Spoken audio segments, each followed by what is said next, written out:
5-Minute Princess Stories. A Path to the Sea. Moana loved the ocean. She loved swimming, canoeing, and walking along the shore. When Moana was old enough, Grandma Tala taught her how to surf, and Moana spent a lot of time trying to ride the waves. After paddling into the ocean, she would float on her board and wait. Then, when the right wave came along, she would pop up and stand on her board. One day, as Moana and the pig waited for a wave, a sea turtle paddled around them. He swam directly up to Moana and looked right at her. She watched as he floated beside her. "Hello," she said.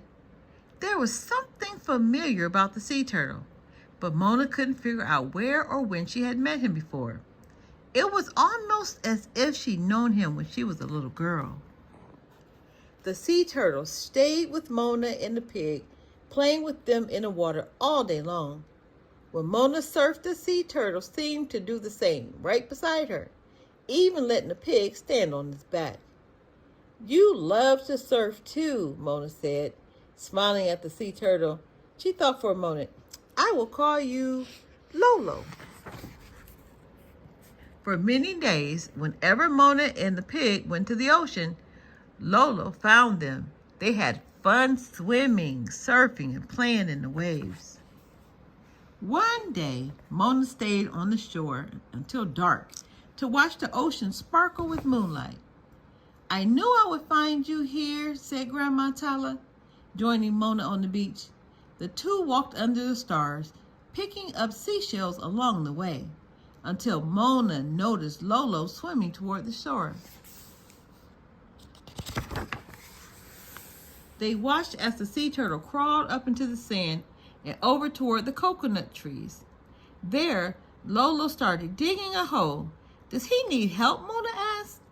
Grandma Tala shook her head, and the two continued to watch quietly until Lolo covered the hole and went back into the water. "What was he doing?" Grandma asked Moana. "She, you mean," Grandma Tala said with a laugh. Moana gasped in surprise. "Your turtle friends just laid her eggs in the hole she dug." Grandma Tala said, "Generations of sea turtles lay their eggs right there." She told Moana how the baby turtles made their way to the ocean after hatching. And when the females grow up, they come back to lay their eggs. "How do you remember that spot? How do they remember?" Moana asked. "And how do the babies even know to go to the ocean?"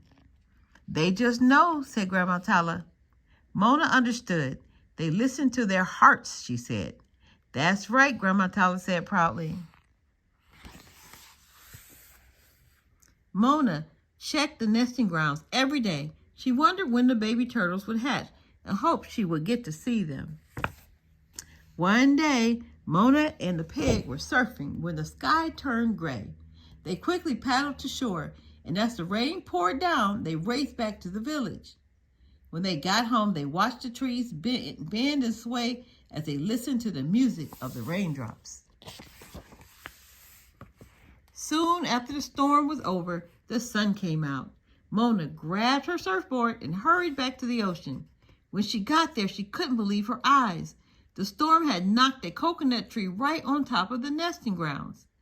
Luckily, the eggs were safe, buried deep underground. But what if the baby sea turtles hatched, she wondered. Would they be trapped? Moana had to do something fast. She ran back to the village and told her friends what had happened. "The eggs will hatch any day now," she explained. Her friends agreed to help, and Moana led them to the site. They all together worked carefully to clear the fallen tree.